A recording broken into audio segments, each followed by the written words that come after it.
Bueno, muy bien. Entonces arrancamos con este tema que es el de la citoprotección. Bueno, un poco de la historia de la melatonina siempre vale la pena tenerla en cuenta, ¿no? Es una molécula de 3.500 millones de años. Esto no es broma porque son pocas las moléculas que están tan protegidas de esta manera. Y esto no es por casualidad.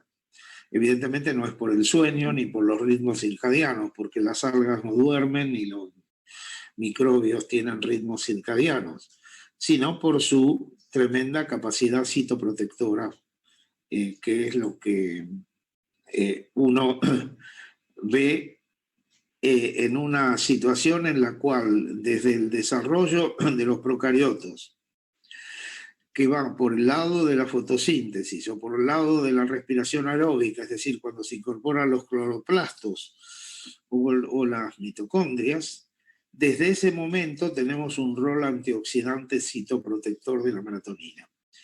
Ahora, ¿por qué la melatonina y por qué no otra cosa? Allí hay un tema que es muy interesante con respecto a la actividad antioxidante. La melatonina, cualquier antioxidante, por ejemplo la vitamina C o la vitamina E, cuando capta ese electrón no apareado del oxígeno, de la forma radical libre del oxígeno, se transforma en un radical libre de menor intensidad, pero radical libre al fin. Entonces, eso explica por qué, por ejemplo, la vitamina C, que es un poderoso antioxidante, si yo lo doy en una cantidad tan grande como para que haya mucha vitamina C, como la vitamina C se metaboliza a un oxidante de menor intensidad, pero oxidante al fin, resulta que aumento el daño oxidante. En el caso de la melatonina, la situación es completamente distinta. La melatonina se transforma en una sustancia antioxidante más poderosa que ella misma cuando se oxida. Y es una cascada de antioxidantes que multiplica varias veces el poder de scavenger, de radicales libres y otros efectos que tiene la melatonina. Por eso está acá tan temprano, porque este es el momento en el cual aparece el oxígeno y comienza a ser el oxígeno utilizado como forma de energía, diríamos, de aumentar la producción de energía celular.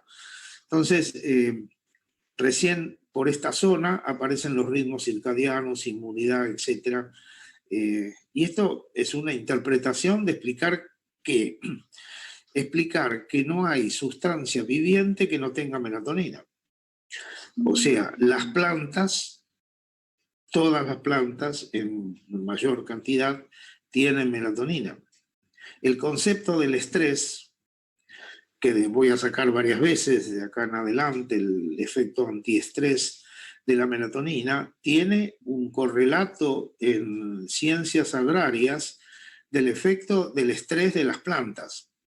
Y las plantas manipuladas genéticamente para producir melatonina superan el estrés. ¿Y el estrés qué es? Por ejemplo, que la soja no crezca, por ejemplo, en ciertos lugares en los cuales no hay condiciones como para que la soja normal no crezca, prácticamente ninguno, ¿no? Porque destruye los campos la soja, pero resulta que la soja que por manipulación genética sobreexpresa melatonina llega a desarrollarse, no sé si en el asfalto, pero casi en todos lados. Y eso pasa con el tomate, pasa con varias plantas manipuladas genéticamente, no para producir melatonina, sino para que la planta dé más rendimiento. Fíjense ustedes que estoy hablando de algo que no tiene nada que ver con nosotros, ¿no es cierto? Con los biólogos, y que es el tema de las plantas, pero lo que está indicando es esta universalidad de esta molécula tan protegida en la evolución, desde los procariotos en adelante.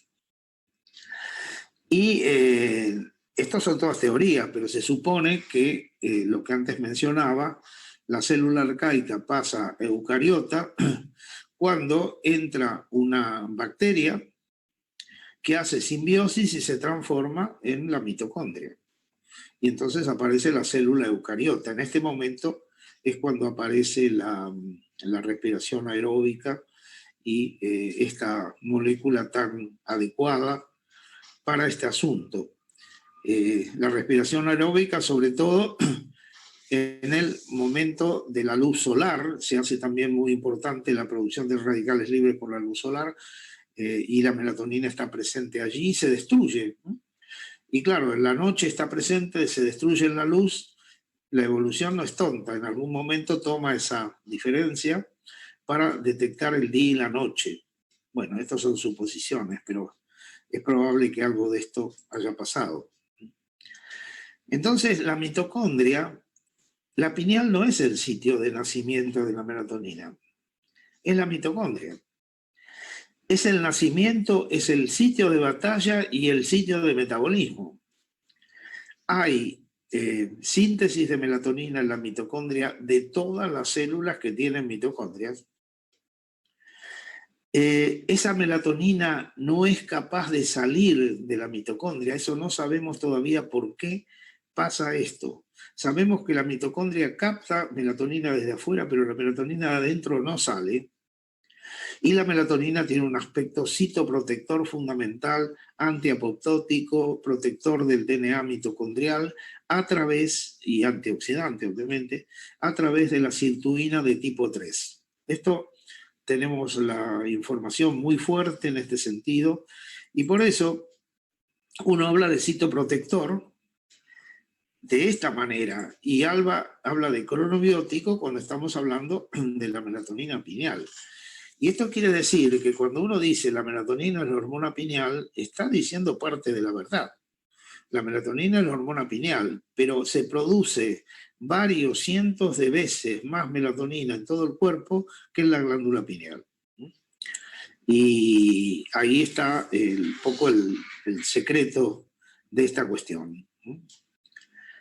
Por eso uno puede hacer este tipo de afirmaciones. Este trabajo, que es uno de los más citados, fue muy provocativo en su momento, porque lo que nosotros decíamos, estamos frente a la señal biológica más versátil, ¿no?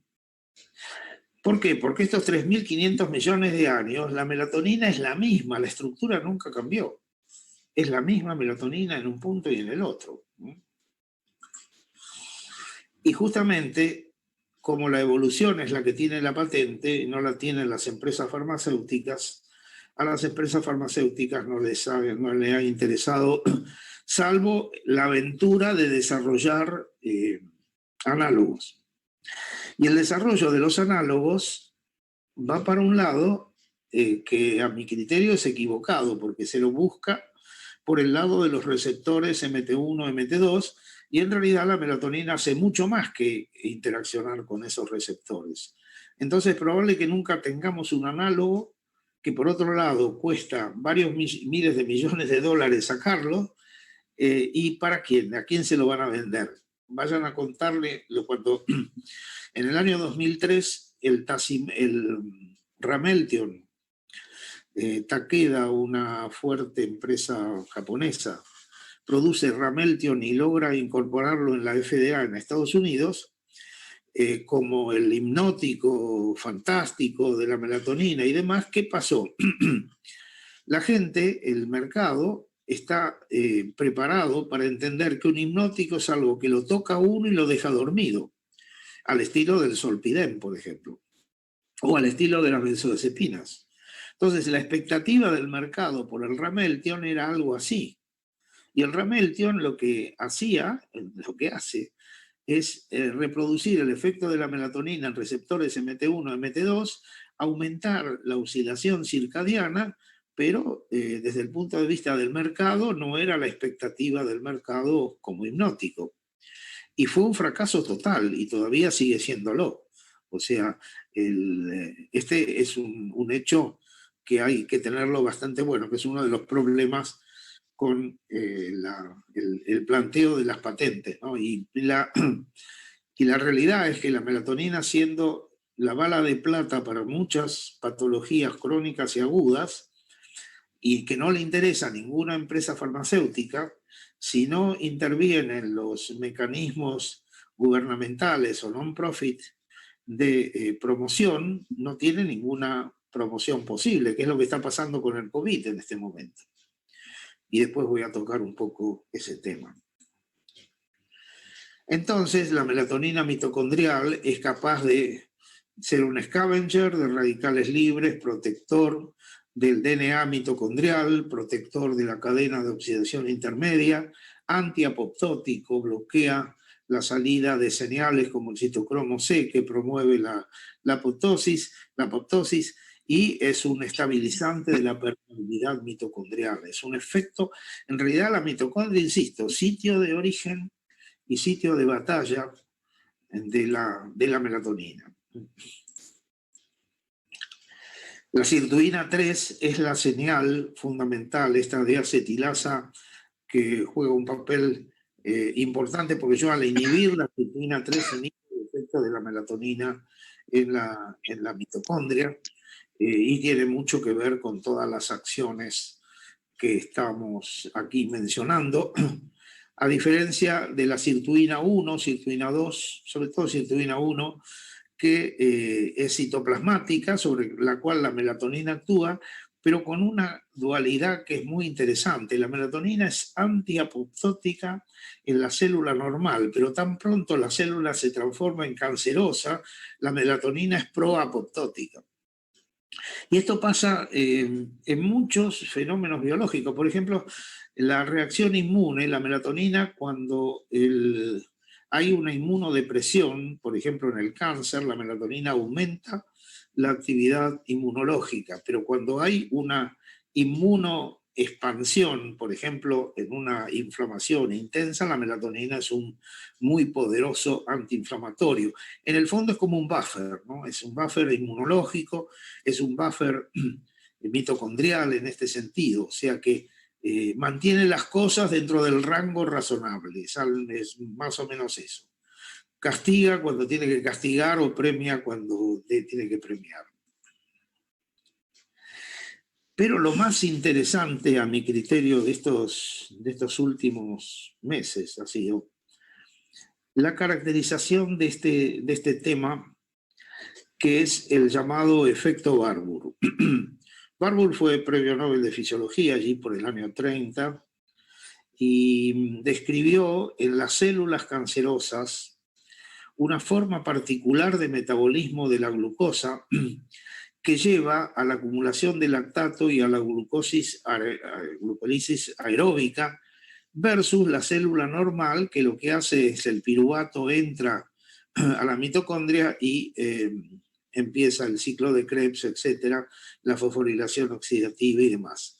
Este efecto, llamado efecto Barbour, primero se describió en células tumorales, pero muy recientemente aparece esta descripción, que en distintos tipos de patologías celularmente puede demostrarse en el Alzheimer, en la aterosclerosis, en la insuficiencia cardíaca, en la esclerosis múltiple, en el riñón poliquístico, en la hipertensión pulmonar. Fíjense ustedes de qué estamos hablando. El efecto Barbour en la célula patológica. Uno de los primeros mecanismos es cambiar el metabolismo y producir ¿qué? ¿Qué produce el efecto Barbour? El efecto Barbour, a través de oncogenes, factores de crecimiento, todo en el cáncer, ¿no es cierto?, lleva a la inducción de la piruvato de carboxilasa quinasa, que es la quinasa que fosforila a esta enzima, piruvato de carboxilasa, y la inhibe. Entonces, al inhibirse, el piruvato sale y sale como lactato. Lo interesante es que la melatonina inhibe el efecto Barbour en las células tumorales. Y acá está mostrado la síntesis de melatonina dentro de la mitocondria, sus efectos que antes decía, pero un efecto adicional que es inhibir a la quinasa de la piruvato de carboxilasa. Y cuando yo le doy melatonina de afuera, inhibo todavía más. Entonces, el bloqueo del efecto Barbour por la melatonina exógena es probablemente uno de los mecanismos más importantes por el cual la melatonina actúa como oncostático, y hay mucha demostración que la melatonina es un muy efectivo oncostático en células tumorales, pero de toda índole. Entonces, lo interesante es que si el efecto Barbour se está dando en toda esa patología que antes mencionaba, que era Alzheimer, aterosclerosis, etcétera, etcétera, yo entonces puedo promover este tipo de interpretación.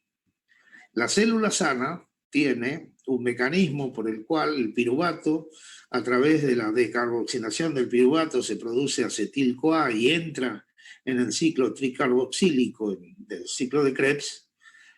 En la situación tumoral, Alzheimer, problema cardiovascular, renal, etc., se bloquea justamente porque aparece la quinasa que bloquea la piruvato de carboxilasa, se bloquea la conversión de piruvato en acetil-CoA, esto es la célula enferma, y cuando yo administro melatonina, restablezco esta situación.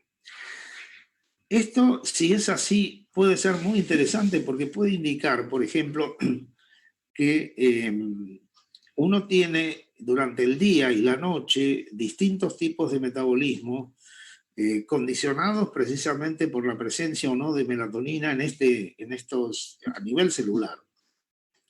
Y es una hipótesis que la acaba de plantear Russ Reiter, que es el líder en esta área de la melatonina, y verdaderamente me parece muy interesante esta cuestión de este efecto tan particular de la melatonina sobre el efecto Barbour.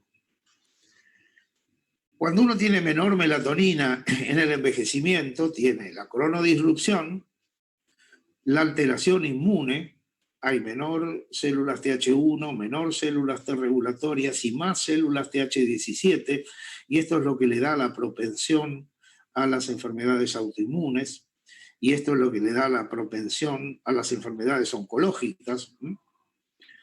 El daño en el DNA, mayor producción de radicales libres del oxígeno y del nitrógeno, y la cuestión de la vía de la enzima conversora de angiotensina y angiotensina. Y este tema es el que hace que la mayor respuesta inflamatoria por caída de la melatonina esté como subyacente en la situación del envejecimiento.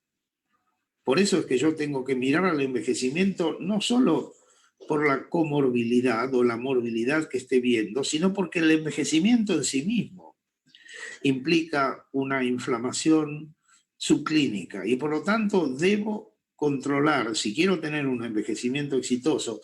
No estoy hablando de vivir 150 años, estoy hablando de vivir lo que corresponde saludablemente, sin representar este costo fenomenal para la salud que representamos los viejos. Para eso tengo que usar un antiinflamatorio razonable en este sentido. Esa es la prédica. En este debate que ya se está empezando a armar sobre la eutanasia, al menos en Europa en este momento, antes de la pandemia esta, en Portugal y en España había un gran debate, y es un tema obviamente de gran preocupación, ¿no? Es decir, yo tengo que encontrar la manera que los viejos sean saludables. Y no lo voy a encontrar con los 150 medicamentos que tratan de vender la industria farmacéutica. Tengo que encontrar alguna manera de, a través de la alimentación, etcétera, de evitar esta situación de respuesta inflamatoria que lleva a toda la patología que estamos hablando. Porque la inflamación de bajo grado está en la génesis de todo esto que estamos hablando: cáncer, obesidad, Alzheimer, Parkinson, depresión, sarcopenia, enfermedad cardiovascular. Si yo suprimo la inflamación de bajo grado, estoy mejorando todo esto. Y es ahí donde vienen los críticos y dicen, claro, la melatonina sirve para todo. Bien.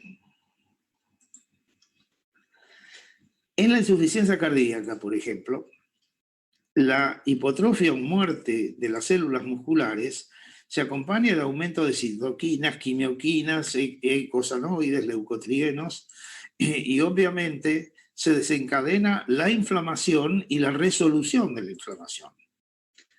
Entonces, la inflamación tradicional que se ve, germen o injuria, vacunas o antibióticos, curación, en realidad aquí, en esta inflamación de bajo nivel que estamos hablando, que es la emergente, aparece la disfunción endotelial, etcétera, la aterosclerosis, la enfermedad coronaria, el descontrol, ACV, fibrilación auricular, muerte súbita, etcétera, porque yo no he cortado, debido al estilo de vida, a la modificación y a la cronodisrupción, a la inactividad física y a la nutrición, no he cortado la cadena inflamatoria. Y esto es lo que tenemos que trabajar. No tenemos que trabajar con las pildoritas. Tenemos que trabajar con esto. Entonces, los modelos animales no son muy útiles porque, claro, me permiten, y ustedes van a ver después, a sacar conclusiones de, por ejemplo, cómo la melatonina mejora la reperfusión cardíaca en el infarto experimental, pero los ratones se curan rápidamente y se resuelve la inflamación. En cambio, en los seres humanos lo que hay es una lenta progresión de la enfermedad y de vuelta, ¿no?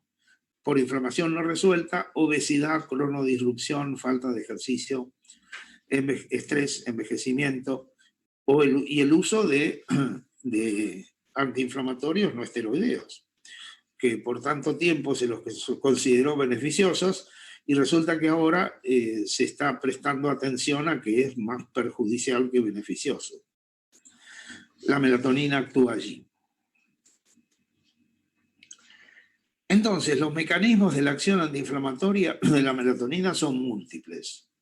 Es un antioxidante, regula en baja las óxido nítrico sintasas neuronal e inducida, no la endotelial que es tan importante como vasodilatador, es regulada en alta por melatonina, pero acá estamos hablando de los mecanismos antiinflamatorios.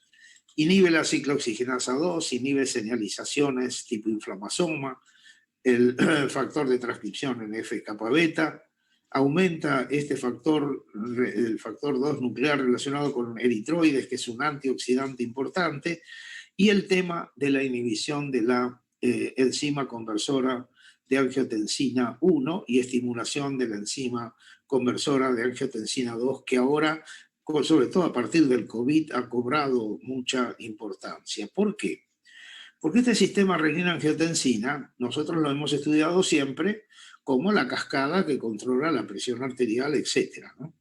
No hay duda, regula la presión arterial, el equilibrio electrolítico, la resistencia vascular, pero resulta que ahora se le ha encontrado algo que es muy trascendente, es un elemento promotor por una de sus ramas de la inflamación subclínica o de la metainflamación. ¿Y de qué estamos hablando? La angiotensina 1 se convierte por la enzima conversora de angiotensina en angiotensina 2. La angiotensina 2 actúa sobre dos receptores. El receptor AT1 proinflamatorio y el receptor AT2 antiinflamatorio. Esta acción es muy pequeña, o sea que predomina la angiotensina, el efecto del AT1R. Pero además la angiotensina 2 se convierte por la enzima conversora de angiotensina 2 en angiotensina 1,7, que interacciona con un oncogen de membrana, el oncogen más, y que es un poderoso inhibidor de la inflamación. Así que tengo un eje inflamatorio y un eje antiinflamatorio del sistema. Entonces, acá lo está diciendo, el eje inflamatorio promueve la vasoconstricción, hipertensión, inflamación, fibrosis, proliferación en el caso del cáncer, y el eje antiinflamatorio previene a todos estos fenómenos. Las funciones antiinflamatorias de la angiotensina 1,7 son universales y es muy interesante porque se parece mucho a los cuadros que armamos con la melatonina, ¿no? Inhibe la inflamación en la obesidad, mejora la artritis, mejora la enfermedad hepática, mejora la enfermedad cardiovascular, la retinopatía diabética, la colitis. Es realmente, esta figura se parece mucho a la que uno arma con melatonina por todo lo conocido. Y ahí viene la melatonina. Hay un eje melatonina-angiotensina que implica la inhibición del eje inflamatorio y la promoción del eje antiinflamatorio. Entonces, fíjense ustedes la trascendencia de esto, ¿no? Porque la melatonina está promoviendo aquí a esta enzima, preservando a esta enzima, y esta enzima es el sitio de entrada del COVID-19, en realidad de los coronavirus, que se pegan a la enzima conversora y bueno, y están generando, no solamente se genera de la manera crónica en estos dos ejes, sino se genera la patología del COVID. Entonces, sabemos con respecto a la inflamación que la aplicación de melatonina produce atenuación de los niveles circulantes en pacientes que tienen diabetes, esclerosis múltiple, estrés quirúrgico, reperfusión cerebral, reperfusión de la arteria coronaria. Esto está demostrado y hay un metaanálisis de 22 ensayos clínicos controlados aleatorios publicados este año, 2019 en realidad. El uso de melatonina se asocia con una reducción significativa de estas dos citoquinas proinflamatorias tan importantes, TNF-alfa e interleuquina 6. Entonces, a esta cuestión de la angiotensina se le agrega el hecho que yo ya he mencionado del scavenger de radicales libres. La melatonina es capaz de unir de forma directa radicales libres del oxígeno y del nitrógeno, es capaz de hacer regulación en más de las enzimas antioxidantes y regulación en menos de enzimas prooxidantes, produce una cascada de compuestos que son más antioxidantes que la propia melatonina y protege a la mitocondria. Y acá está mostrada esa cascada. La melatonina se transforma en N-acetil-N-formil-metoxiquinureramina o en N-acetil-5-metoxiquinureramina o en 3-hidroximelatonina cíclica. Todos ellos son scavengers de radicales libres. Esto es lo que evidentemente la evolución ha protegido, ¿no? Como primer elemento fundamental. Obesidad. La obesidad se ha triplicado. Como ustedes saben, el sobrepeso mata a más personas que el bajo peso y la obesidad es prevenible. ¿Cuál es la situación en la Argentina?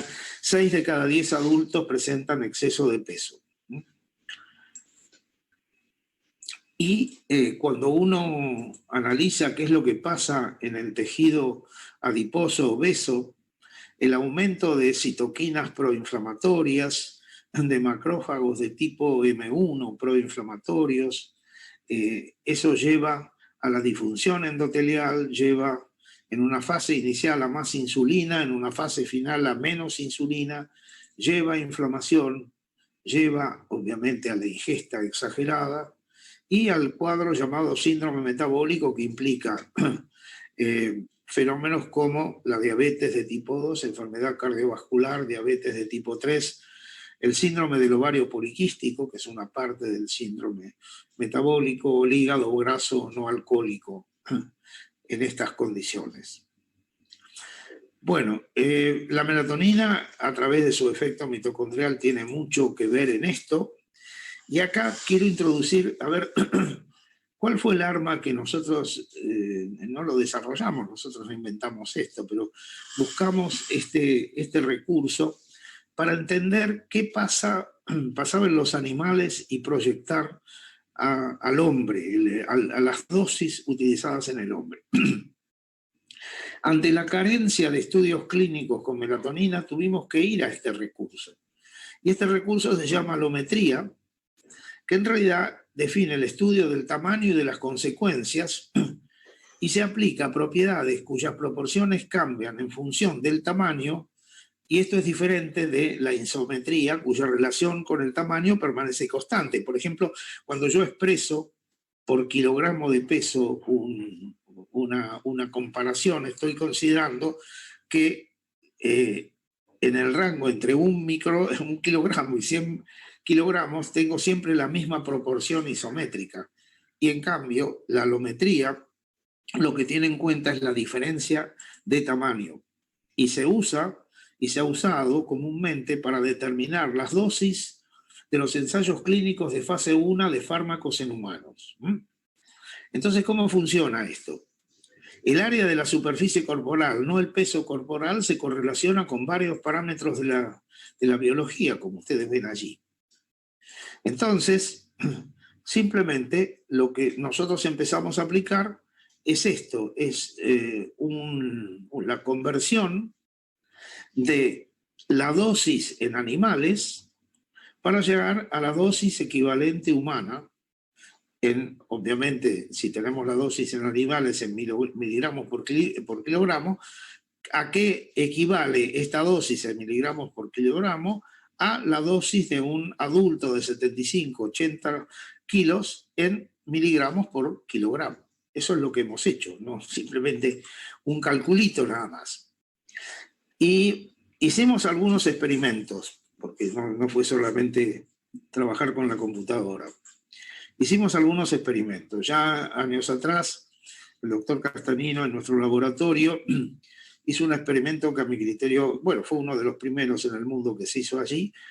Lo que él desarrolló fue un método de ligado de la arteria coronaria descendente y estudio de la zona cardíaca de injuria, del número de infartos, y él estaba muy interesado en la hormona de crecimiento. Entonces le dijimos, bueno, hagamos una cosa, probemos melatonina, hormona de crecimiento, o la asociación melatonina-hormona de crecimiento. Eso lo dejó muy contento porque en realidad, y a nosotros también, ¿no? Porque a una dosis de melatonina equivalente humana a 70 miligramos, y acá van a empezar a ver ustedes esta cuestión de la alometría, logramos una inhibición fenomenal del infarto, y en una condición en la cual no hay reperfusión. Eso fue muy interesante porque nosotros estudiamos estos animales dentro de las 3 horas luego de la ligadura de la coronaria descendente, y esa situación no se acompaña de isquemia, reperfusión, como se acompaña, por ejemplo, en el corazón humano. O sea que acá no había radicales libres, acá había un efecto citoprotector exclusivo de la melatonina y bien poderoso, por cierto, ¿no? Y de la hormona de crecimiento también. Este tema de la hormona de crecimiento luego tuvo otros caminos, pero vale la pena recordar que tanto la hormona de crecimiento como la melatonina son muy efectivos para prevenir el infarto. Entonces ahora yo esta tabla que les voy a pasar no la voy a leer. Les quiero mostrar, por favor, presten atención a la columna de la dosis equivalente para estos distintos estudios. La dosis equivalente es en humanos. Fíjense en qué nivel estamos, 120. Yo lo único que hice fue calcular alométricamente la dosis equivalente. Cada uno de estos estudios, después si ustedes miran el PDF, van a ver cuáles son los resultados, qué es lo que tuvieron. Siempre la melatonina en cardiopatía isquémica o no isquémica fue efectiva en animales, y fíjense lo que estoy mostrando de la dosis equivalente. Entonces, a partir de los animales es muy claro que la actividad antioxidante, antiinflamatoria, inmunomoduladora, antihipertensiva, antiadrenérgica, antilipidémica de la melatonina, que previene todos estos aspectos que subyacen a la inflamación subclínica. Suprime la inflamación subclínica y mejora la cardiopatía, la insuficiencia cardíaca y la cardiomiopatía y la cardiopatía isquémica. Bien. Síndrome metabólico. Nosotros estudiamos bastante modelos experimentales en este sentido. Por ejemplo, un modelo es la rata castrada, la rata hembra castrada, y fíjense, con las técnicas de densitometría pudimos determinar el panículo adiposo versus el animal normal y cómo la melatonina previene esto. Bueno, hay muchos efectos de la melatonina en el síndrome metabólico que en niveles de equivalentes a los, a ver, un momentito, sí, ahí está, a los 60 miligramos por día, son, en la dosis humana, es capaz de bloquear tanto la hipertensión arterial como el aumento de peso en dos modelos de síndrome metabólico, rata en dieta hipergrasa y rata en dieta rica en fructosa. Esto lo estudiamos en mucho detalle, pero no voy a entrar en los detalles, sino en mostrar de vuelta una tabla en la cual están los estudios de la actividad de la melatonina en síndrome metabólico de distintos caracteres y la dosis equivalente en humanos. Y de vuelta, repito, la misma cuestión, presten atención a la columna en rojo y ustedes se dan cuenta que si yo quiero efectos citoprotectores en un adulto de 75 kilos, evidentemente con 2 miligramos no consigo nada, ¿no? Esa es un poco la conclusión de todo esto. Bueno, pero todo esto es animales. Entonces vamos un poco ahora a su correlato en la clínica. Y yo quiero mostrarles que le presten atención, porque acá también hay una secuencia muy larga de estudios en los cuales yo puse en la tabla lo que puede ser de interés si después ustedes lo miran en detalle. Yo quiero que presten atención a la dosis utilizada en el paciente y al efecto básico obtenido, ¿no? Las dosis son siempre las dosis bajas, pero el efecto antihipertensivo es bien demostrable, ¿eh? Fíjense, prácticamente no hay excepción. Acá hay menor taquicardia postural. Acá hay efecto antihipertensivo, efecto antihipertensivo. Esto es muy interesante. En pacientes, 58 pacientes sometidos a bypass coronario, la melatonina 10 miligramos durante 4 semanas antes de la cirugía llevó a cardioprotección. En 50 pacientes sometidos a cirugía por aneurisma aórtico abdominal, la melatonina en estas dosis, 50 miligramos, llevó a cardioprotección. En este es otro grupo de pacientes con bypass coronario, la melatonina 10-20 miligramos llevó a cardioprotección. Fíjense que acá estamos viendo efectos bien demostrables, es decir, y coherentes de esta situación. Quizá el más espectacular, porque fue también controversial y todavía sigue siéndolo, es este estudio de Las Palmas, de la Universidad de Las Palmas en Canarias, en que trataron 125 pacientes con angioplastia y vieron que la cardioprotección se veía solamente cuando los pacientes estaban a 2 horas después del infarto.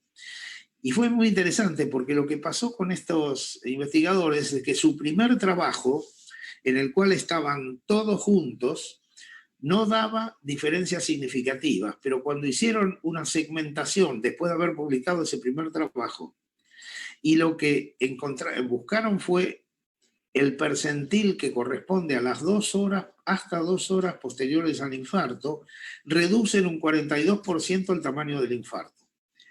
Entonces, esto es muy importante porque esto quiere decir que si yo a la angioplastia la protejo con melatonina, tengo un mejor efecto y un efecto residual bloqueado.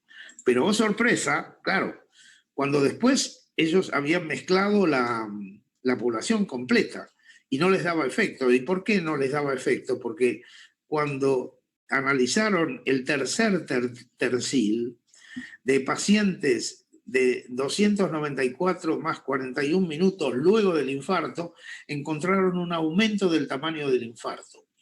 Y esto creo que debe tener mucho que ver con la actividad anticoagulante de la melatonina, me parece a mí, pero no lo sabemos. Ahora, lamentablemente, y uno pone obviamente, lo mira como evidencia, un trabajo muy equivalente, menor número de pacientes, pero equivalente en las cantidades de melatonina utilizadas, no tiene efecto. Bueno, el estado de esto es que el grupo de Canarias en este momento está haciendo un gran estudio amplio para que se evalúe si sí o no en la angioplastia sirve la melatonina. Y con respecto al síndrome metabólico, nosotros hemos planteado justamente esto.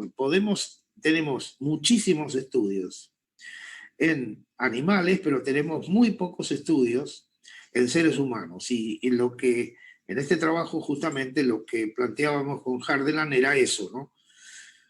Sabemos que a estas dosis de melatonina, no muy altas, el tratamiento con melatonina mejora el síndrome metabólico en pacientes obesos. El tratamiento con melatonina mejora el síndrome metabólico luego de administración de antipsicóticos de segunda generación. Esto es muy importante. En psiquiatría, justamente, uno de los grandes problemas de los antipsicóticos es el aumento de segunda generación, es el aumento de peso. La melatonina la previene. Normaliza el síndrome metabólico en gerontes hipertensos, mejora el perfil enzimático en pacientes con esteatosis hepática no alcohólica, reduce en mujeres posmenopáusicas el índice de masa corporal, controla el diabetes de tipo 2 con metformina, el control glucémico se hace más importante. En el cáncer endometrial, la melatonina es un coadyuvante demostrado en este cuadro. Mejora la irregularidad menstrual en el síndrome de ovario poliquístico. Esto es muy importante porque el cuadro de ovario poliquístico es el cuadro endocrino más común en la mujer en vida fértil. Disminuye la presión arterial nocturna en diabéticos, mejora la hipertensión nocturna en hipertensos non-hiper, atenúa los trastornos dependientes de la edad en ritmos cardiovasculares, siempre en las dosis que son las dosis de cronobióticos, como ustedes ven, aumenta las defensas antioxidantes en cirugía de bypass, bueno, eso lo hemos visto, y mejora la actividad, la promoción de la agregación plaquetaria, eso lo vimos por primera vez en la tesis que hizo en mi laboratorio la doctora Del Saro. Entonces, la melatonina es un cronobiótico capaz de actuar a dosis bajas en los ritmos circadianos y tiene una cantidad de efectos demostrables de citoprotector a dosis mayores que no podemos dejar de desconocer. Y aquí viene el problema de la toxicidad. Nosotros no hemos podido, ni otros investigadores, determinar la dosis de tal 50 por vía oral o por vía subcutánea de melatonina. Intraperitoneal o intravenosa es equivalente en el hombre a 15 gramos o a 5 gramos. O sea, muy por arriba de las cantidades que se han dado. Hay varios estudios clínicos en distintas patologías, como ustedes pueden ver acá, en que dosis altas de melatonina, muchas de ellas, por ejemplo, esclerosis lateral amiotrófica, se administraron 300 miligramos por día durante 2 años, y ustedes pueden ver esclerosis múltiple 50-300. Estos son los 2 experimentos de escalamiento de dosis que mencionaba. Hasta 100 miligramos no hay datos negativos, y este es el tema de los atletas de alto rendimiento que también mejoraba. Entonces, cuando uno se pregunta lo que yo me pregunto aquí, ¿no? ¿Son las dosis de melatonina empleadas clínicamente adecuadas para esto? Y bueno, yo contesto esto. Como la industria farmacéutica es refractaria a apoyar estudios que son non-profit, que falta, porque no hay patente para el compuesto natural, solamente la participación de organizaciones gubernamentales o non-profit pueden lograr este objetivo, que es usar melatonina en estas cantidades, ¿no? Y en esto, desde el punto de vista médico, quiero decir que el ANMAT es muy claro, y esto es como unas legislaciones de varios países, ¿eh? El proceso descripto no significa que la indicación de un medicamento esté prohibida para otras indicaciones por ANMAT.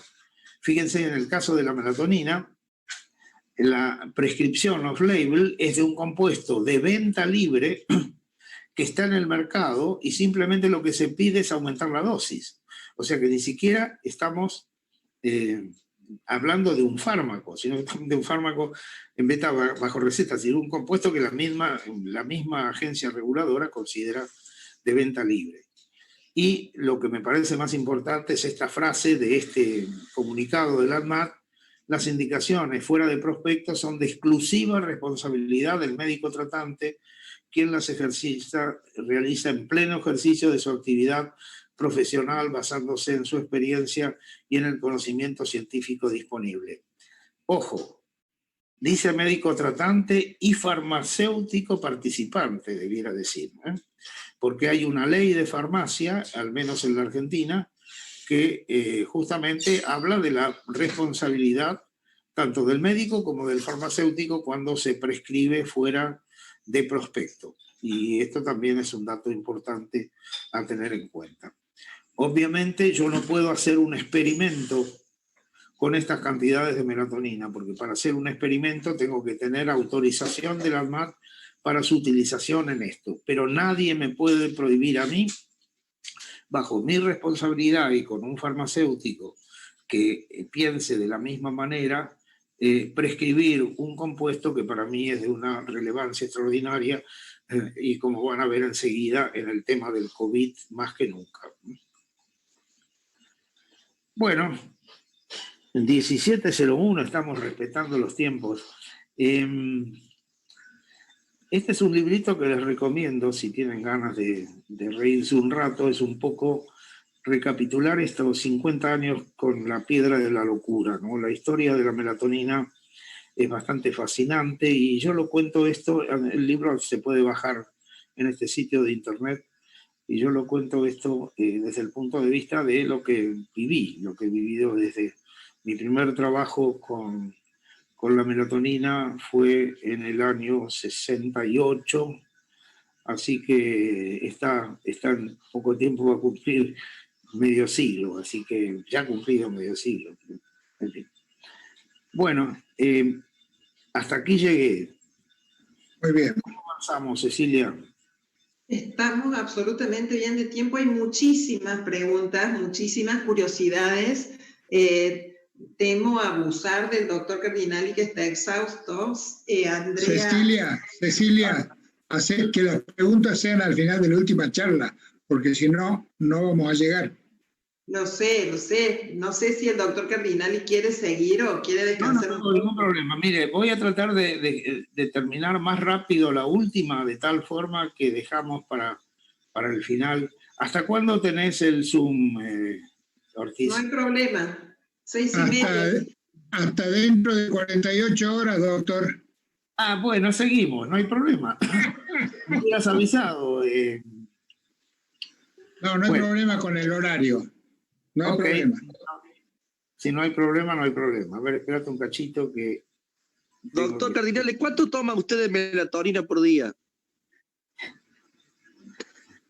¿A la mañana, a la tarde o a la noche? No sé, para estar tan bien, con tanta energía, debe tomar una dosis significativa. No, yo tomo melatonina, sí. Y una de las razones por las cuales estoy tan seguro es porque yo tomo 200 miligramos de melatonina por día y bueno, no tengo ningún efecto de ninguna índole y me deja muy tranquilo cuando yo prescribo hasta 100 miligramos porque veo la acción es una acción prácticamente inocua desde el punto de vista de efectos colaterales, ¿no? Y la otra pregunta del millón es, ¿cómo sabemos que el farmacéutico o el laboratorio está siendo honrado a la hora de, digamos, de procesar las cápsulas con melatonina? Y bueno, y eso es un problema de relaciones humanas, ¿no? La gente se divide entre los Lázaro Báez por un lado y la gente decente por el otro, ¿no? Y yo qué sé, uno tendrá que tener el olfato de saber. Mira, yo en ese sentido ni conozco al farmacéutico. Yo me manejo con una cadena homeopática que se llama Farmacia Vasallo, que caí ahí porque colegas que están usando la melatonina en la misma forma que la uso yo me hablaron de esta gente, y luego en el terreno de la homeopatía hay gente de mucho prestigio, y justamente esa es la razón de por qué yo tuve mucha tranquilidad con ellos y no he tenido nunca ningún problema, pero no tienen por qué ser ellos. Yo ni siquiera conozco. Cuando pido la mía, ellos se dan cuenta que lo pido, pero de todas maneras me cobran igual que a todos los otros, así que no. Pero así fue un poco la cosa. Creo que hay que buscar a alguien que insistí lo de la ley de farmacia, porque justamente creo que también es una garantía, ¿no?, de la responsabilidad del farmacéutico en esto, ¿no? Acá en Uruguay, el doctor Jesús Costa, que está acá presente, también ha estado viendo para poder ver la forma de poder tomar dosis más en una homeopatía, que se hagan dosis mayores, ¿no? Y no las de farmacia. No sé si Jesús Costa, tú querías comentar algo. ¿Y lo puedo hacer, Margarita? ¿Sí? ¿Sí? Sí, Jesús, ¿por qué no comentás? A ver si está. Yo vi que estaba. Bueno, hablamos con él el otro día, Sí, ¿verdad? Sí, bueno. sí. Ahí estás, ¿no, Jesús? Buenas tardes, profesor. ¿Qué tal? Sí, buenas tardes, Margarita. Hola, Jesús. Sí, yo le comentaba al profesor, yo ya tengo unos 300 pacientes más o menos en tratamiento con enfermedades autoinmunes y cáncer, con evoluciones totalmente diferentes desde el punto de vista de la citoprotección. Yo también tomo 200 miligramos en este momento. Bueno, somos dos también. Sí, sí. Bueno, yo le comentaba, por ejemplo, enfermedades autoinmunes, en un síndrome de 4 años de evolución de plaquetopenia, un síndrome autoinmune, en donde la paciente tenía alrededor de 40.000 plaquetas usando prednisona e inmunosupresores durante esos 4 años, y hoy está tomando también 200 miligramos y está en 180.000 plaquetas, sin inmunosupresores, sin corticoides, incluso va a ser sometida a una intervención quirúrgica. Bueno, también estoy usándolo en esclerosis lateral amiotrófica, en todo tipo de enfermedades autoinmunes, en colon irritable, en pacientes con cardiopatía, en síndrome metabólico, y en ningún caso vi efectos secundarios o que el paciente tuviera que suspender la droga. Y otra cosa muy interesante que estoy acumulando datos es que pacientes que son sometidos a poliquimioterapias y después no requieren la estimulación granulocítica, ¿no?, con el Neupogen, porque no le bajan los neutrófilos. Está causando gran sorpresa a nivel de los oncólogos, porque ven que las evoluciones son totalmente diferentes. También la caída del cabello, tengo varios pacientes ya que tampoco la sufrieron. Y bueno, realmente tengo creo que unos 80 pacientes que han dejado los ansiolíticos benzodiazepínicos. Y bueno, creo que la evolución ha sido estupenda, y yo digo que me voy a la guerra con la melatonina y un probiótico, como que ahí solucionó todo. Bueno, Jesús, es muy importante que eso lo documentes y lo publiques, ¿no? Porque Bueno, justamente colegas del Hospital Italiano acá, con el tema del COVID, me estaban diciendo que de toda la gente que estaba tratada, así de los viejitos con melatonina, ninguno entró en ningún lado. O sea, todo el mundo estaba protegido con la melatonina, por razones que enseguida vamos a discutir. Pero es muy importante, me comentaban que anteayer justamente, una persona con Alzheimer de 100 años, tratado con 100 miligramos de melatonina, se fue a la casa. Y yo creo que ahí está la cuestión, ¿no? Cómo persuadir de lo que uno tiene entre manos, y bueno, es un poco el objetivo de esto, pero me parece muy importante que trates de publicarlo, Jesús, porque ayuda mucho, ayudaría mucho. yo lo estoy definiendo como un adaptógeno. Es decir, si la célula, un adaptógeno sería aquello que se adapta a lo que necesita el organismo. Si la célula, el tejido está enfermo, lo repara. Y si está sano, lo protege. Sí. Esa idea es una idea muy válida, que pega perfectamente con lo que los bioquímicos están viendo con respecto al efecto Barbour y a los otros mecanismos antiinflamatorios. Pero, bueno, sí. Pero verdaderamente es un momento muy especial de la melatonina y bueno, espero poder ver, quedarme satisfecho de que esto que me estás diciendo es muy importante porque... Bueno, acá tengo historias clínicas justamente que la estoy digitalizando. Bueno, fantástico. El último día que vi, bueno, veo unos 20 pacientes más o menos, lunes, miércoles y viernes, y estoy acumulando datos. Y bueno... Doctor Jesús Costas, sí. Doctor Jesús Costa, nos encanta el aporte, sería muy importante quizás que usted haga una presentación y después coordinamos con el grupo para que usted lo exponga. Sería un aporte importante. Bien, yo lo que espérese, lo que sugeriría es que sigamos con el tema con el doctor Cardinali y vemos después de que él termine cómo continuamos. Bien. Bueno, muy bien. Si todavía siguen allí, veo que hay 59 personas conectadas, lo cual no. Ahora tendría que pedirle a todos que levantaran la mano para ver cuántos se fueron. Este tema, termino con lo que dije inicialmente, ¿no? En el mes de marzo, cuando empezó la epidemia con esta fuerza, yo me puse en contacto con el ministro de Salud de la Argentina, con el secretario de Salud de la Ciudad de Buenos Aires y con la presidente del CONICET. Los dos primeros, inexistentes, creo que no entendieron nada y no me sorprende porque los funcionarios son funcionarios.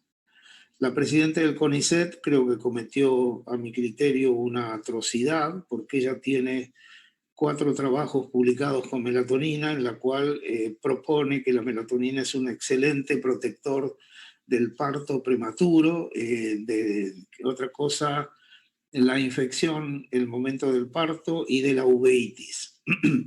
Sin embargo, tampoco me contestó nada. Así que si ustedes quieren leer la historia de lo gestionado con respecto al COVID, les pido que miren el blog. En el blog van a encontrar muchas cosas, van a encontrar presentaciones, van a encontrar entrevistas y un poco la evolución. El estado actual, yo no pensaba comenzar a hablar de esto, pero me parece que la situación me lleva a tener que hacerlo. El estado actual hay 2 proyectos en pacientes de terapia intensiva, uno en Madrid y otro aprobado por la Agencia Española de Medicinas, y el otro en Manila. Hay otro, estos son pacientes de unidad coronaria, de unidad de cuidados intensivos, con altas dosis de melatonina. Hay otro estudio que es una porquería que están haciendo en Madrid con 2 miligramos de melatonina, el Circadin, francamente que no van a lograr nada y va a ser muy negativo para todo esto, evidentemente, ¿no? Porque no sé cómo lo autorizaron realmente. Hay un trabajo publicado ya de una serie de 15 pacientes. Todos ellos han salido de terapia intensiva y la mejoría de indicadores, etcétera, con melatonina. Y luego está la historia nuestra. Nosotros en Buenos Aires hemos presentado un protocolo para pacientes en unidad coronaria, en unidad de cuidados intensivos, que no fue aprobado por la Agencia Promotora de Investigación Científica, y presentamos otros protocolos de uso de melatonina como preventivo que creemos que en poco tiempo vamos a tener algún resultado positivo en los hospitales, en 2 o 3 hospitales grandes de Buenos Aires. Así que estamos peleando con esto, pero les recomiendo que, si están interesados, miren un poco la historia allí, cómo se fue dando. En realidad, ¿por qué la melatonina es una medicación multitask en esto? Primero, porque impide la infección y la reinfección se viene sin ninguna duda, ¿no es cierto? Ya sabemos que se está empezando a dar, y hasta que no haya vacuna estamos en ese sentido muy limitados. La melatonina es tratamiento antiinflamatorio, inmunoregulador, antioxidante adecuado. De esto he dado algunas evidencias y voy a agregar otras ahora. La melatonina contrarresta la cronodisrupción, que es un aspecto negativo en estos pacientes, y la melatonina es un neuroprotector. Y cuando yo estaba hablando de la película Despertares, estaba pensando en las secuelas neurológicas de esta enfermedad inflamatoria multisistémica, que son neurológicas y psiquiátricas. Y le muestro nuevamente el tema de la preocupación creciente alrededor de este tema. En este trabajo recientemente publicado, el Neurobiology of COVID-19, pueden ver ustedes que lo que acá se está diciendo es que, ojo, hay un asunto agudo en este momento, pero es muy importante sistematizarlo por secuelas posibles del COVID-19 que acá las están enumerando, ¿no? Sobre todo por el aspecto inflamatorio, proinflamatorio de la patología. Entonces quiero contarles un poco la historia de la neuroprotección, que comienza con la incorporación de melatonina como un medicamento de venta libre en la Argentina en el año 1995. Y tiene que ver con ese trabajo que ya he mencionado, que hicimos en toda la población del geriátrico que depende del Hospital Italiano, y en donde había pacientes dementes. Y lo que vimos en los pacientes dementes fue, por supuesto acá nos miramos, también había deprimidos que tomaban benzodiazepinas, las cosas de insomnes que tomaban benzodiazepinas, lo que les mostré antes. Pero cuando hicimos la segregación de los pacientes dementes, vimos que la melatonina reducía el sundowning, o sea, la agitación vesperal. Y eso lo medimos evaluando, además de la opinión de la observación de los cuidadores, evaluando la variabilidad del momento de comienzo del sueño muy alta en estos pacientes comparados con los otros grupos de pacientes, porque precisamente hay una gran variación por la agitación vesperal. En ese momento, el doctor Luis Brusco, que es profesor titular de psiquiatría actualmente y director del Departamento de Salud Mental de la Facultad de Medicina de la Universidad de Buenos Aires, es investigador del CONICET, estaba haciendo la tesis en mi laboratorio, y se acercó el doctor Miguel Márquez, que probablemente ustedes lo recuerden, primero una excelentísima persona, segundo pero muy destacado psiquiatra, que dirigió por muchos años la carrera de especialista de psiquiatría en la Facultad de Medicina de la Universidad de Buenos Aires y que falleció hace 3 años. Y con ellos dos publicamos este trabajo en 1998, que fue el primer trabajo publicado en el mundo acerca de la estabilización de los síntomas cronobiológicos y cognitivos en la enfermedad de Alzheimer. Y lo que estudiamos fue un número limitado de pacientes, pero lo que pasa es que estos pacientes, estos 14 pacientes, recibieron melatonina por 22 a 35 meses, 9 miligramos de melatonina, 3 comprimidos de melatol, en el momento del sueño. Y lo que vimos fue una mejoría muy importante de la calidad de sueño y un detenimiento de la evolución de la enfermedad. Un detenimiento de la evolución de la enfermedad. El Mini-Mental no cambió, otros indicadores neuropsicológicos tampoco cambiaron. Bueno, esto generó un debate muy grande. Verdaderamente fue un momento complejo. Porque, claro, lo que nosotros estábamos planteando era ni más ni menos que nos estábamos metiendo con un medicamento de venta libre, por eso es que tanto insistimos en que no se autorizara de esa forma y fallamos, en el tratamiento de una patología como esta, para la cual no hay solución. Porque, por ejemplo, la evolución natural de la enfermedad de Alzheimer en 2 estudios, uno de 337 pacientes y uno de 473, fíjense cómo caía el ADAS Cognition en 25 semanas. O en 25, y acá en la otra, ¿no? Los 2 grupos. ADAS Cognition era uno, ADAS Cognition era uno de los indicadores que usamos nosotros. O sea que en 35 semanas ellos veían una caída que nosotros no veíamos en 22 a 35 meses de tratamiento. Así que evidentemente estábamos ante la posibilidad de frenar la evolución de Alzheimer. Y además tuvimos una cuestión de serendipity, fue de casualidad. Tuvimos este caso que publicamos y que causó bastante sensación, pero fue totalmente casual, ¿no? Fueron 2 gemelos monocigóticos, hijos de una mujer que murió de enfermedad de Alzheimer, y vivían en el mismo ambiente familiar aproximadamente. Vinieron al consultorio de Alzheimer y fueron tratados, empezaron a tratarse con melatonina. Uno de ellos se fue a Tandil, una ciudad de la provincia de Buenos Aires, a 300 kilómetros, dejó del tratamiento con melatonina, y el otro 3 años de tratamiento con melatonina después.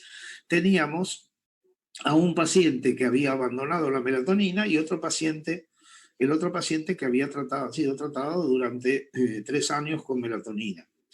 El estadio de la enfermedad era muy diferente, el Mini-Mental era muy diferente, fíjense el sueño.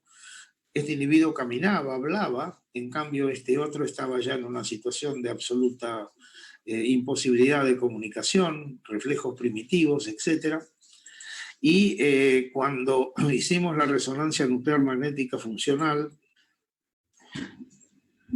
a ver, no, perdón.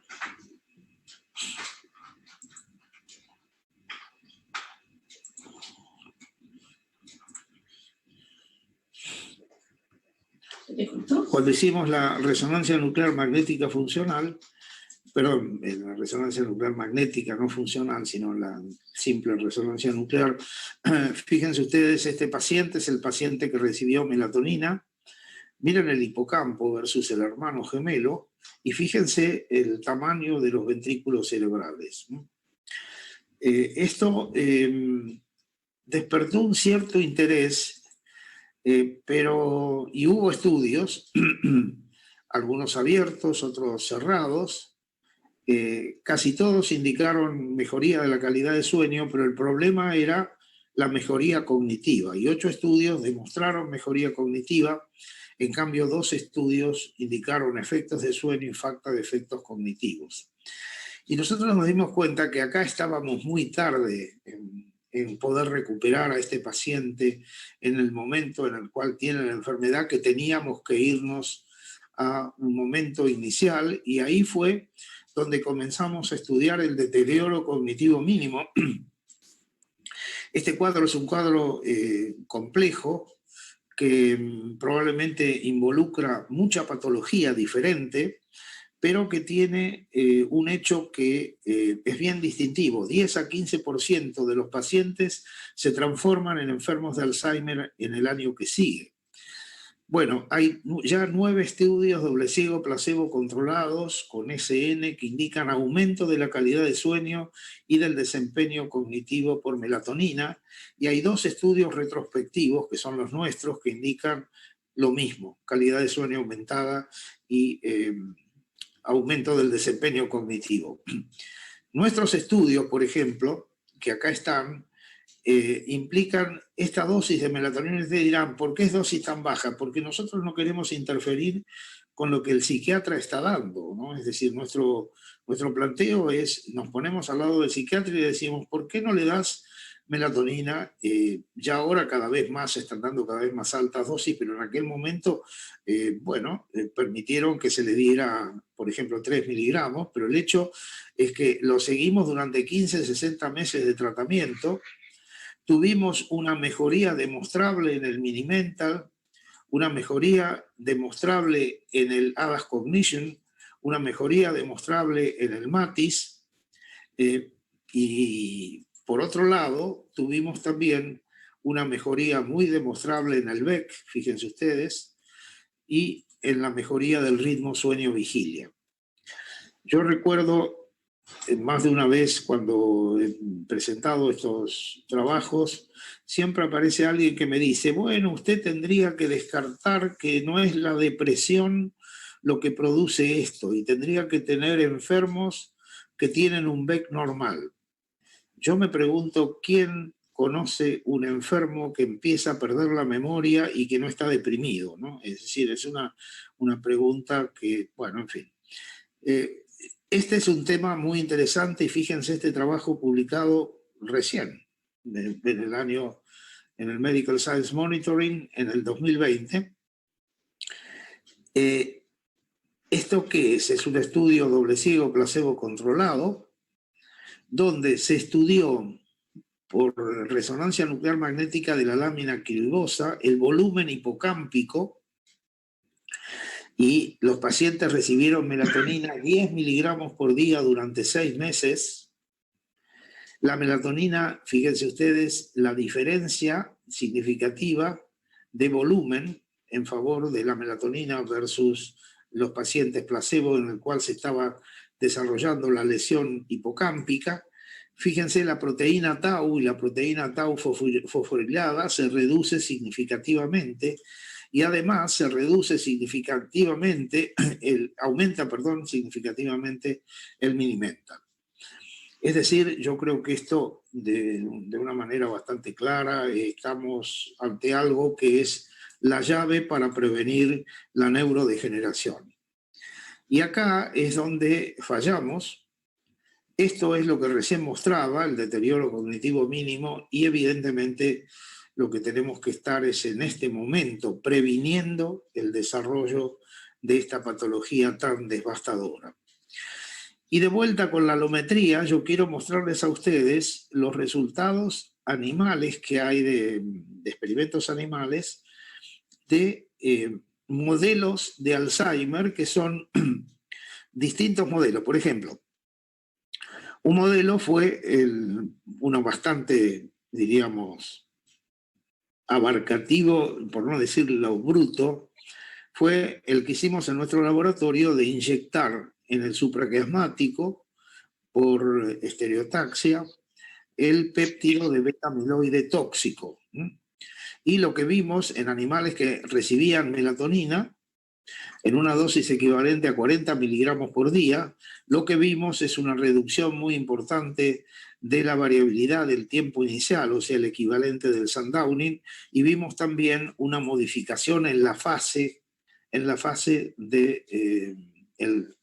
significativa, ¿no? El cambio de fase que daba el beta-amiloide, cuando se lo administra con melatonina, desaparece este cambio de fase. Otro trabajo de nuestro laboratorio tiene que está hecho en el hipocampo, tiene a mi criterio, una aplicación mucho más amplia, porque acá lo que hicimos fue determinar la forma en que podíamos prevenir el efecto de un corticoide en altas dosis sobre el hipocampo. Ustedes saben que el efecto es un efecto deleterio que reduce el tamaño del hipocampo y que es la situación de estrés, es la consecuencia del problema de estrés.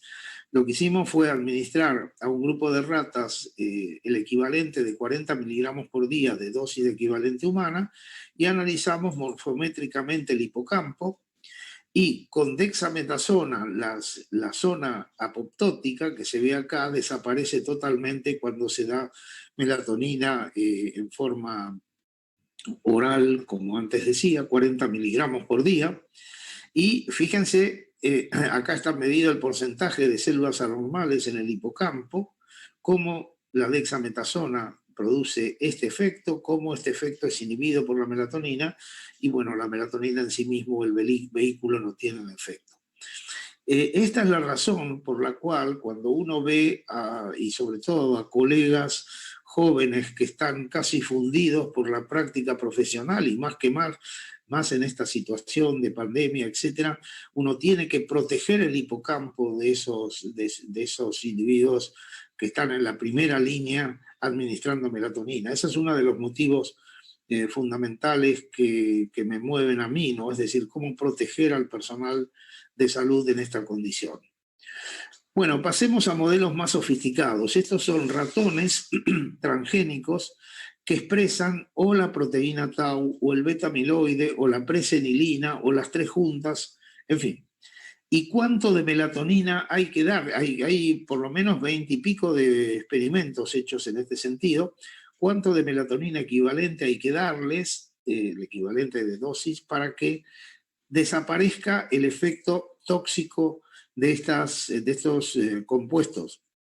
Y fíjense ustedes, los cálculos de la alometría están allí en rojo y como ustedes ven claramente indican que tenemos una acción demostrable en un modelo que quiero decir que por más popularidad que tenga no es un modelo válido, porque el modelo de Alzheimer, la forma de Alzheimer más común es no genética, es una forma episódica de Alzheimer, y para eso no tenemos un modelo animal.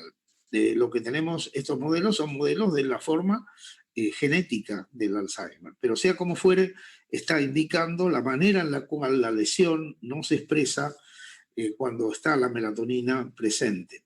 ¿Y por qué no se expresa? Porque en el cerebro que está envejeciendo patológicamente hay un aumento de radicales libres, hay una disfunción del calcio, hay un estrés oxidativo y neuroinflamación demostrable, hay lesión en la señalización de insulina demostrable, caen factores neuroprotectores como el BDNF, cae la sirtuina, cae la capacidad reproductiva de las células madre neurales, y hay una disrupción muy importante en las proteínas, tanto en el en el precursor de beta-amiloide como proteína tau, como ubiquitina proteosoma.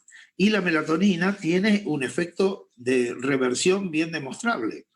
Caen los radicales libres, cae la neuroinflamación, se regulariza la acción, diríamos, proteica, se regulariza la señalización de insulina,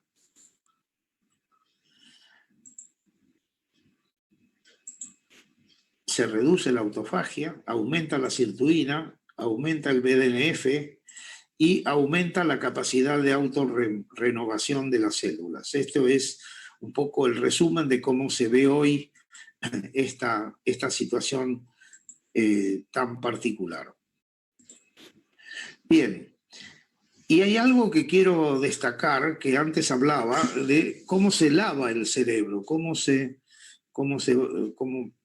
qué pasa con las proteínas anormales, cómo se acumulan o no se acumulan en el cerebro, cómo se depuran, esencialmente esa es la palabra. Y uno de los hallazgos más interesantes es que este flujo llamado flujo linfático de líquido extracelular del sector arterial al sector venoso que baña a las neuronas y a las células de la glía aumenta de una manera muy significativa en el sueño de tipo lento. Y justamente lo que pasa con el depósito de beta-amiloide, tanto en el viejo y más en el Alzheimer, es este bloqueo del flujo linfático. Y para eso los modelos experimentales han servido en ratones transgénicos. El doctor Pápola, que es un argentino que hace años trabaja en Estados Unidos, ha demostrado justamente que el clearance linfático del beta-amiloide aumenta significativamente, fíjense ustedes, y aumenta en el ganglio linfático, que es donde va a parar el compuesto anormal, y cae en el cerebro. Pero ¿en qué dosis? Equivalentes a muy altas dosis en seres humanos, que nunca he llegado a esta cantidad, que creo que no es necesario. Bien, por eso la melatonina tiene importantes perspectivas en la neurodegeneración. Entonces, ya para ir cerrando esto, vamos al COVID. La neuroinflamación, respuesta inmunitaria y estrés oxidativo forma parte de la infección por COVID.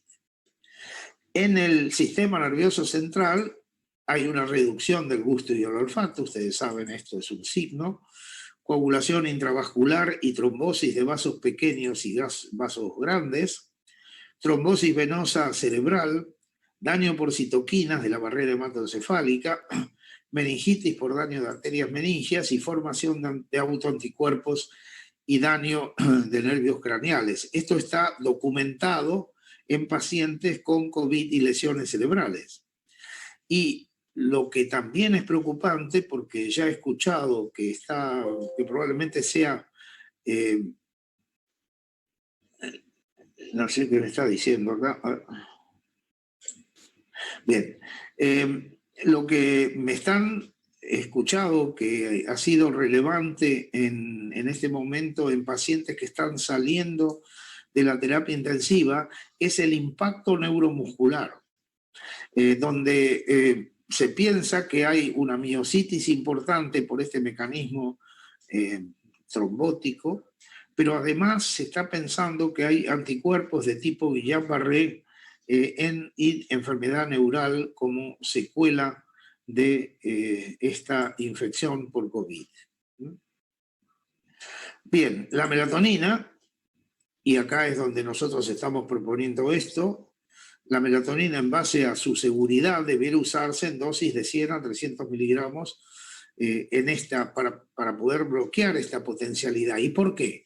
Porque de vuelta en modelos de accidente cerebrovascular hemorrágico, fíjense ustedes, esta es la dosis de vuelta equivalente, yo tengo elementos como para poder proponer dosis altas. Miren ustedes las cantidades que se están manejando allí. Esto es accidente cerebrovascular hemorrágico. Y en el isquémico es la misma historia. O sea, dosis altas como para poder trabajar en este cuadro.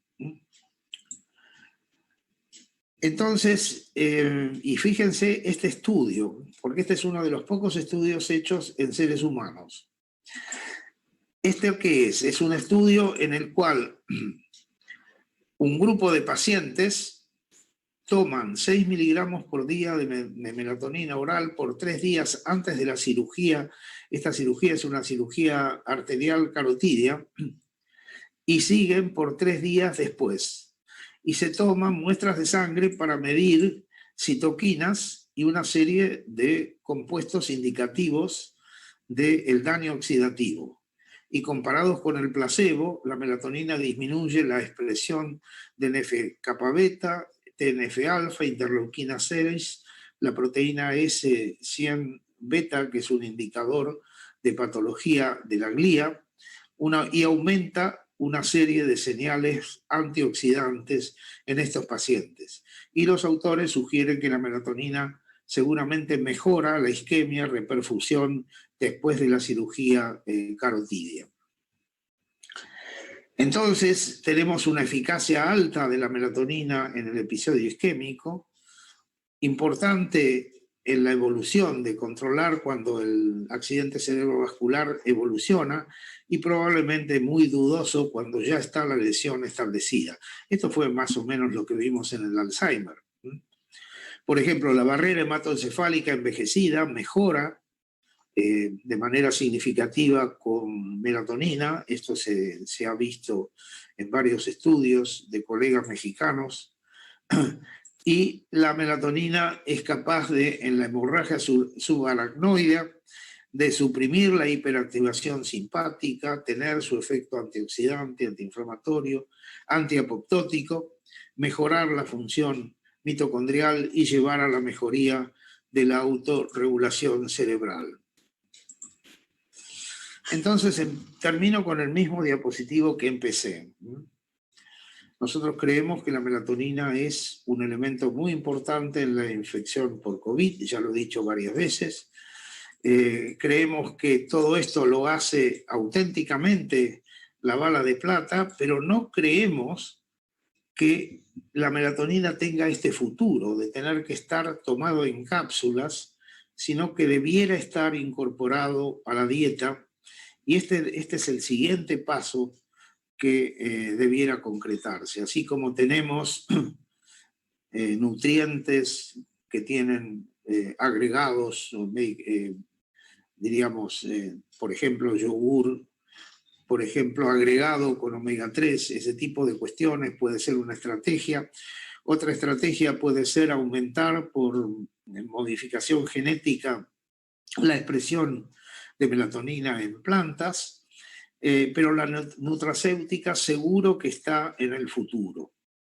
Y esto me hace acordar algo que creo que está bastante interesante para evolucionar, para ejemplificar el continuo de la nutracéutica, ¿no?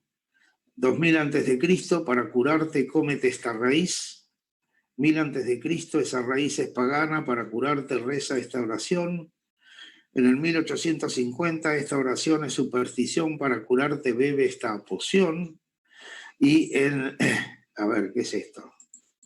En 1940 esa poción es aceite de serpiente, para curarte tómate esta píldora.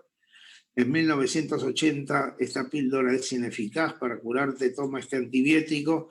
Y en el 2020 estamos de vuelta en el mismo origen. Probablemente esto sea cierto.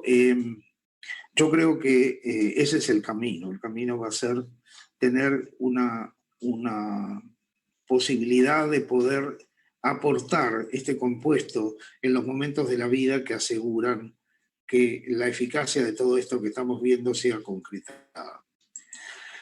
Bien, amigos, si alguien queda despierto después de esto, ya aquí no hablo más. Muchas gracias. Gracias, doctor Cardinali. Hemos quedado todos más que despiertos, impactados, diría yo. Fantástica la presentación.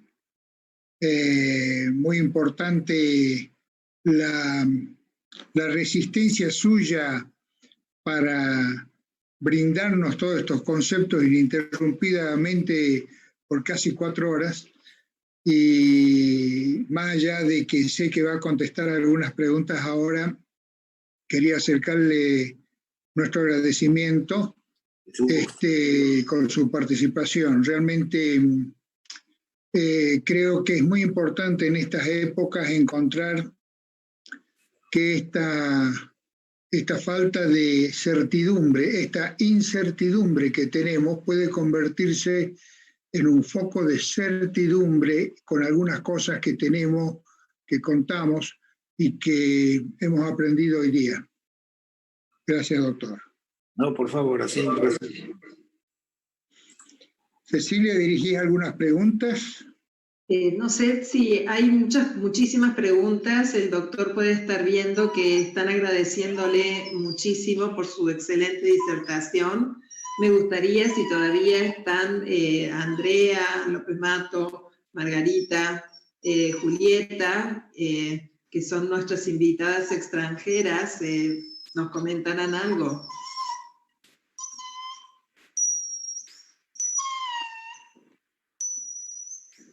Hay muchas nutricionistas que habían preguntado también en qué alimentos podemos encontrar la melatonina.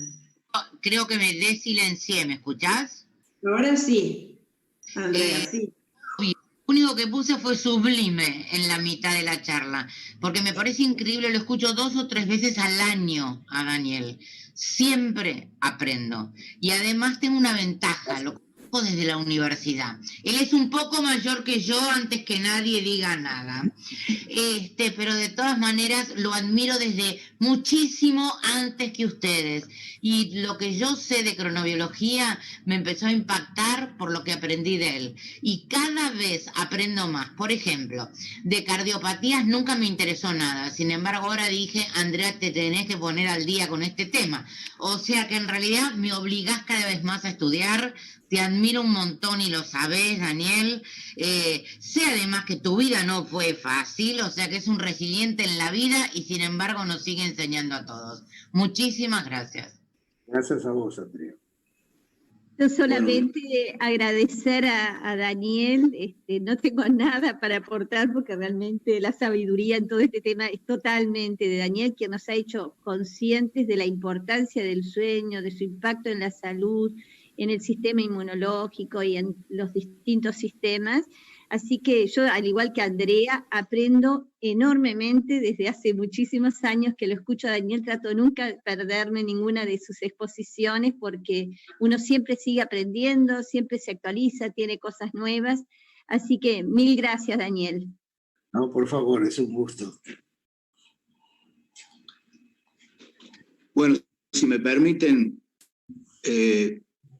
unas palabras de agradecimiento una vez más al doctor Cardinali, que para nosotros es un gusto, es un placer.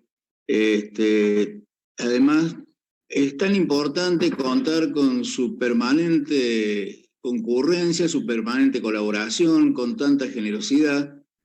Y efectivamente, bueno, hoy hemos tenido realmente visitantes de lujo que solamente pueden concurrir a cosas como esta cuando aparece en el programa una figura como la del doctor Cardinal. Y creo que la concurrencia de hoy, la calidad de la gente que ha estado con nosotros, es una demostración sin palabras de la importancia que tiene la presencia de él en nuestro curso, en nuestra diplomatura en la fecha, ¿no? Así que, bueno, siempre aprendemos. Esto es lo muy bueno. Siempre aprendemos. Y siempre aprendemos de la sencillez, de la dedicación, de la coherencia, ¿no es cierto?, tan importante en la vida, ¿no?, la coherencia.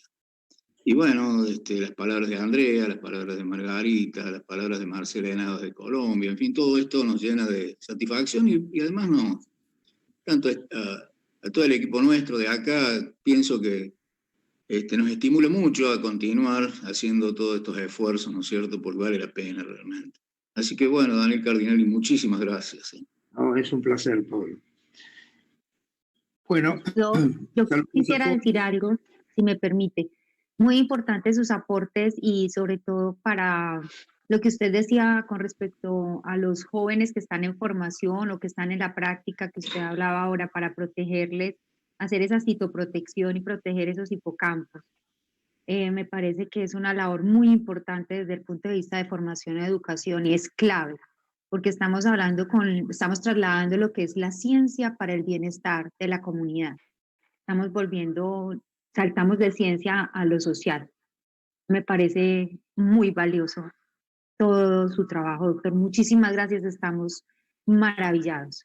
Y muchas gracias a todos los compañeros. Lo que quiero destacar es lo que acabas de decir, porque francamente es una situación única en que, por lo menos yo como científico y miembro de la comunidad científica, el ver a todo el mundo preocupado por esto, es decir, y tratando de hacer distintos aportes desde distintos lugares, con mayor o menor éxito, o más lógicos o menos lógicos, pero con un desinterés muy grande, porque francamente en todo esto no hay el más mínimo interés que no pase por proteger a nuestros hermanos médicos que están en la frontera, nuestros hermanos de personal de salud que están en la frontera.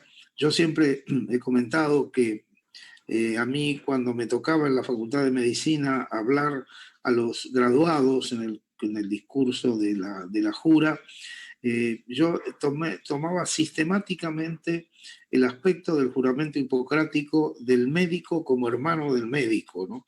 Porque en un mundo en el cual el médico es explotador del médico, desgraciadamente, un grupo de médicos inescrupulosos han explotado a sus colegas de una manera vergonzosa.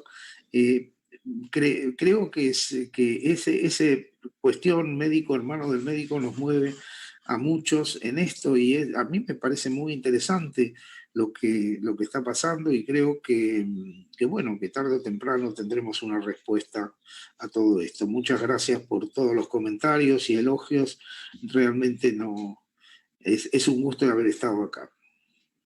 Guillermo Becasese, querías hacer una pregunta. Adelante. Sí. Hola, Doc. Una pregunta, si tenés experiencia con el uso del endovenoso de la melatonina. Ajá. Bueno, no, yo no tengo ninguna. Los que tienen, en este momento, mis colegas de Granada, el doctor Darío Acuña Castroviejo y Germán Escamés, son los que están dirigiendo el proyecto que empezó la semana pasada de tratamiento intravenoso en pacientes graves en unidad de cuidados intensivos. Ellos han desarrollado una forma de melatonina con un solvente que patentaron, que no conozco exactamente cuál es la composición, pero han utilizado en estudios clínicos autorizados en España en pacientes sépticos en terapia intensiva, no en este caso, digo, en pacientes sépticos en situación grave. Yo he justamente sido jurado de la tesis del investigador principal que hizo este estudio en unidades de cuidados intensivos en Las Palmas de Gran Canaria, y los resultados son realmente espectaculares con 60 miligramos de melatonina. Ellos inyectan bolos de 60 miligramos en un solvente que, insisto, es un solvente que no lo conozco en su composición. Va en bolo, dijiste, ¿no? En bolo, sí. Bien. Y yo acá he estado averiguando, y claro, la cuestión con la forma endovenosa es mucho más compleja, ¿no? Bien. Necesita mucho más requerimientos, y lo que nosotros estamos pidiendo es que las autoridades se den cuenta que un compuesto de venta libre, que nos permitan utilizarlo en una dosis en la cual hay pruebas de efectividad, de carencia de efectos colaterales, y no logro penetrar el mecanismo de decisión en este momento, ¿no? No lo he logrado. En Corona han tenido más suerte los que empezaron a dar por spray ibuprofeno, porque el gobierno cordobés los aprobó. Bueno, nosotros tuvimos esa suerte, porque desgraciadamente aquí en la ciudad de Buenos Aires no... Ay, no. Y para que te sature el hígado y no tenga metabolismo hepático, ¿a qué dosis lo logras eso? Eso no lo sé, porque que no se sature, perdón, ¿no? Que la pregunta... El metabolismo hepático, porque tiene el hígado, ¿no es cierto?, metaboliza y deja activa la droga en un 3 a un 33%, ¿puede ser? ¿Cuál dices? Para que tenga biodisponibilidad en sangre. Bueno, y no lo metabolice. La biodisponibilidad es muy alta, ¿no? Y yo lo que yo he visto, por ejemplo, en pacientes en los distintos cuadros de aneurismas y bypass, etcétera, se la administra en bolo y en dosis que la máxima que vi fue 60 miligramos, en bolos de 60 miligramos. Pero eso realmente es desconocido, ¿no? Bien, Doc.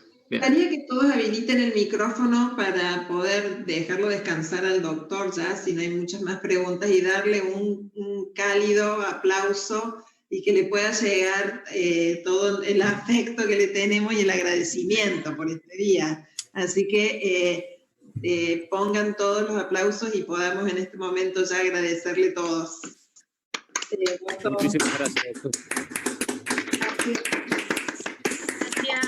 Muchas gracias. Muchas gracias. Muchas gracias. Genial. Maravilloso. Muchas gracias por el Excelente. Buenísimo, gracias a Pablo, todos. a Alfredo, Muchas gracias. a Cecilia, gracias a Alfredo, todos. gracias, Ceci. Muchísimas gracias. Gracias a cada Ceci, uno. mil gracias. Gracias a todos por estar, es un honor. Un Gracias, agradecimiento profe, especial a Alfredo. MEPINE.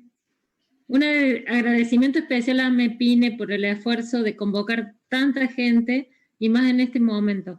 Así que, por favor, sigan haciendo esto porque lo necesitamos mucho.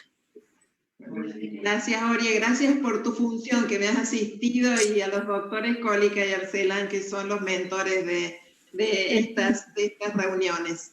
Muchas gracias a todos. Gracias a todos. Gracias a todos. Gracias. Muchas gracias. Gracias, Andrea, gracias, Margarita, gracias a todas. Gracias, Juli, que nos ha hecho una grabación de respaldo, así que van a tener todos la grabación. Ay, qué buenísimo. Gracias a ustedes. Gusto. Que estén bien. Muchas gracias. Un abrazo grande. Gracias. Un abrazo, buenas tardes para todos. Feliz tarde.